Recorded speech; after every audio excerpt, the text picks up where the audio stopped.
Vous écoutez Europe 1, il est 8h18. L'interview politique d'Europe 1, ce jour de rentrée parlementaire. Fabienne Amias, vous recevez le chef du groupe Les Républicains à l'Assemblée nationale, autrement dit Christian Jacob. Bonjour Christian Jacob. Bonjour. Vous partîtes 199, vous vite plusieurs centaines, en réalité vous êtes deux fois moins. Bon, j'arrête de faire parler Corneille, et tout simplement c'est une rentrée bien déprimante pour les Républicains tout à l'heure à l'Assemblée, non ?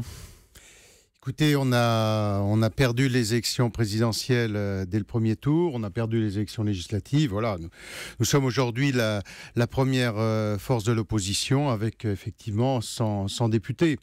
Ceci étant, avec un groupe de 100 députés, on a aussi la possibilité à la fois de reconstruire, c'est ce qu'on va s'occuper à faire dans les 5 ans qui viennent, et puis aussi de porter un vrai message à l'Assemblée. Et on verra comment vous définissez ce que doit être l'opposition, mais vous pourriez être un peu plus nombreux si une douzaine, quinzaine de députés qui se sont autoproclamés constructifs et qui viennent de chez vous ne quittez pas vos rangs pour s'allier avec l'UDI, emmené par quelques-uns dont Thierry Solaire. Est-ce que, avant que les groupes soient officiellement constitués dans quelques heures, vous leur tendez une dernière fois la main en leur disant « Allez, restez avec nous » ?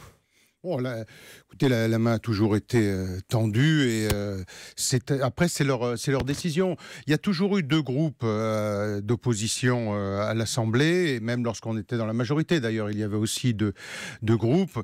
Il y a l'UDI et les Républicains, et là effectivement on a une douzaine de nos collègues qui avaient déjà négocié avec le gouvernement et avec le parti En Marche de ne pas avoir de candidats contre eux, qui ont décidé de rejoindre l'UDI.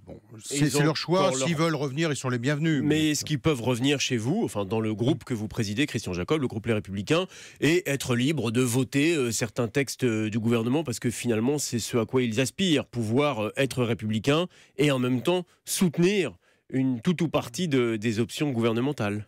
J'ai cru comprendre que pour certains d'entre eux, ils aspiraient plutôt à rentrer au gouvernement. Mais ah bon, de qui vous parlez là ? Écoutez, j'ai entendu que Franck Riester était très déçu de ne pas y être entré.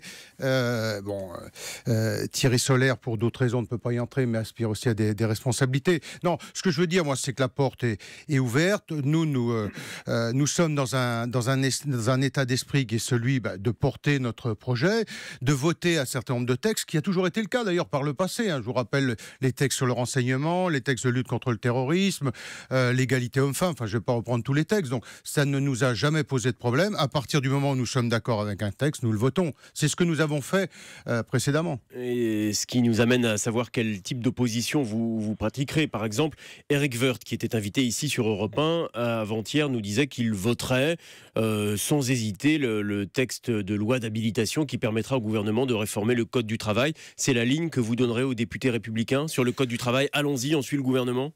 Écoutez, si les engagements sont tenus, vous savez, moi je reste toujours prudent, j'attends de voir le texte avant d'en parler, mais si les engagements annoncés sont tenus, ça correspond aux propositions que nous avons faites depuis plusieurs années. Donc on ne va pas aller voter contre un texte alors qu'on était favorable à ces propositions il y a encore un an. Ça a le mérite d'être clair. Autre texte qui a été examiné en Conseil des ministres jeudi dernier et qui arrivera devant l'Assemblée très bientôt, celui de lutte contre le terrorisme qui pérennise en grande partie l'état d'urgence qui est en vigueur depuis novembre 2015. Là aussi, est-ce que la droite républicaine soutiendra le gouvernement ?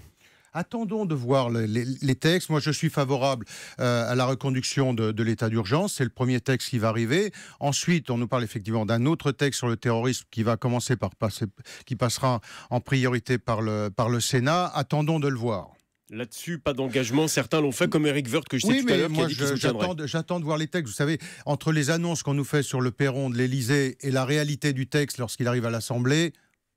Et en fin de semaine, la Cour des comptes remettra un audit sur les finances publiques qui devrait confirmer que la France n'est pas dans les clous budgétaires et qu'elle sera au-dessus de 3% de déficit. Hier, les Échos annonçaient que la réforme du CICE transformée en allègement de charges serait sans doute reportée pour ne pas aggraver les déficits. Bruno Le Maire, le ministre de l'économie, dit « On se tiendra coûte que coûte » à la barre des 3% et il faut y être absolument sous cette barre des 3%, quitte à renoncer à certaines promesses.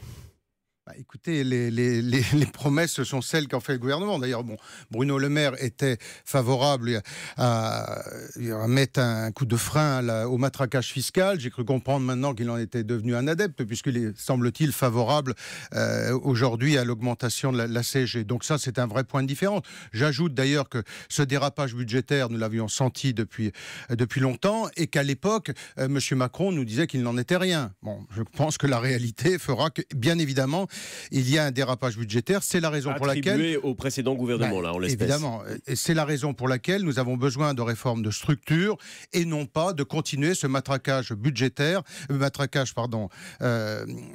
fiscal et notamment sur les catégories les plus fragiles. Mais vous soutenez le gouvernement dans sa volonté de se conformer, en tout cas, à l'épure budgétaire et de réduire les déficits, quoi qu'il en coûte. Non, c'est pas quoi qu'il en coûte, c'est d'être capable de porter les réformes qui sont nécessaires. Or, aujourd'hui, on est dans du matraquage fiscal. Et la réponse ne peut pas être on augmente les impôts. Or, la seule réponse qui nous est faite, c'est d'augmenter les impôts. Si on veut effectivement réduire le déficit, il faut baisser la dépense publique et donc avoir la capacité de réformer. Or là, les réformes, moi j'attends de les voir. Bon, on voit en tout cas qu'il y a encore une capacité à s'opposer avec vous, Christian Jacob. Ce matin, je reviens sur ce qui va se passer cet après-midi à l'Assemblée.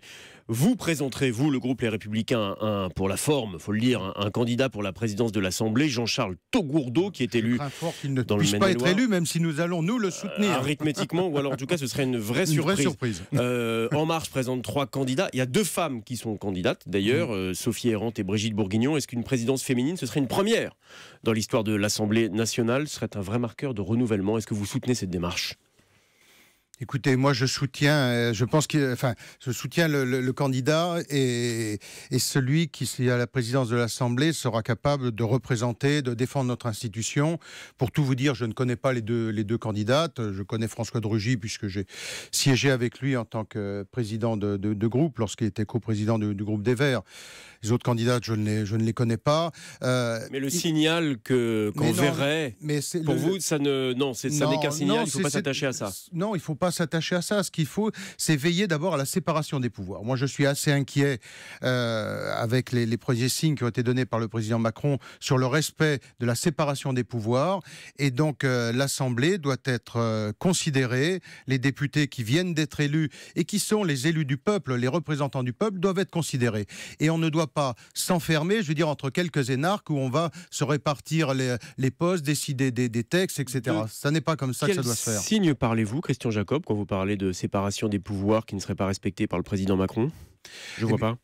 Écoutez, il y en a quelques-uns. Tout d'abord, ce qui vient de se passer ce week-end, moi, ça m'a profondément choqué. C'est-à-dire qu'un parti politique prenne possession de l'hôtel Lasset. Il n'y a pas de président de l'Assemblée nationale, il n'y avait pas de président de groupe parlementaire puisqu'il était élu ce week-end. Donc qui en a formulé la demande? En Marche. Auprès de qui? Dans quelles conditions?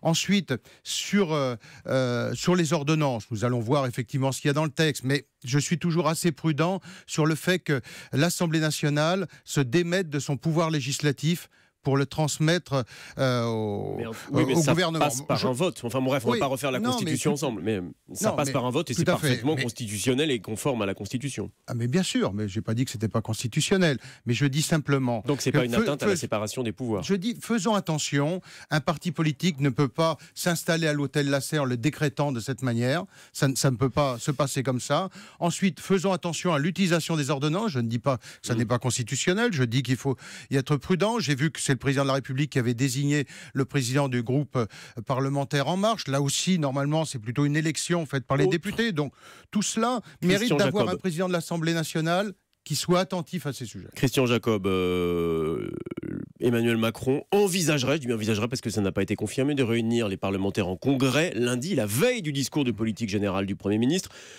pour s'adresser à la représentation parlementaire dans son ensemble, sénateurs, députés. Là aussi, c'est dans la Constitution. Qu'est-ce que vous pensez de l'intention politique que ça révélerait ? C'est plutôt une pratique surprenante, pour le moins, des institutions. C'est-à-dire, je vous rappelle... Nicolas Sarkozy l'avait fait. Mais dans des conditions qui n'ont absolument rien à voir, comme François Hollande, il le fait au lendemain des attentats. On n'est pas dans le seul fait de dire je veux réunir un hémicycle, je veux réunir le Parlement. Pourquoi dire? Pourquoi faire? Pour porter quel message? Je rappelle que c'est le Premier ministre qui est responsable devant l'Assemblée nationale. Donc c'est un mauvais coup fait au Premier ministre? ça, c'est je veux dire, c'est à eux deux d'en décider. Mais c'est pour le moins surprenant. Le président, le Premier ministre est responsable devant les députés. Il va présenter un discours de politique générale. Et la veille, le président de la République interviendrait en congrès devant ces mêmes députés. Enfin, ça semble un peu compliqué quand même sur le mode de fonctionnement. Mais après, j'ai envie de dire, c'est leur problème. Mais au regard des institutions, c'est pour le moins particulier. Jean-Pierre Raffarin annonce ce matin qu'il renonce à son mandat de sénateur. Une nouvelle génération, une jeune génération prend le pays en main. C'est heureux, c'est un exemple à méditer. Bon, écoutez, c'est une décision de Jean-Pierre Raffarin qui, je pense, qui l'honore. Moi, j'ai eu l'occasion de travailler à une certaine époque, lorsque j'étais son ministre, aux côtés de Jean-Pierre Raffarin, lorsqu'il était Premier ministre de Jacques Chirac. Je garde un très bon souvenir de cette période. Il sent l'air du temps et une génération qui doit passer la main. Je pense qu'il prend une décision qu'il avait mûrie, à mon avis. Ou alors il est déçu par ce qui se passe dans la droite française aujourd'hui. Écoutez, à ce moment-là, c'est lui qu'il faut que vous fassiez venir à ce micro.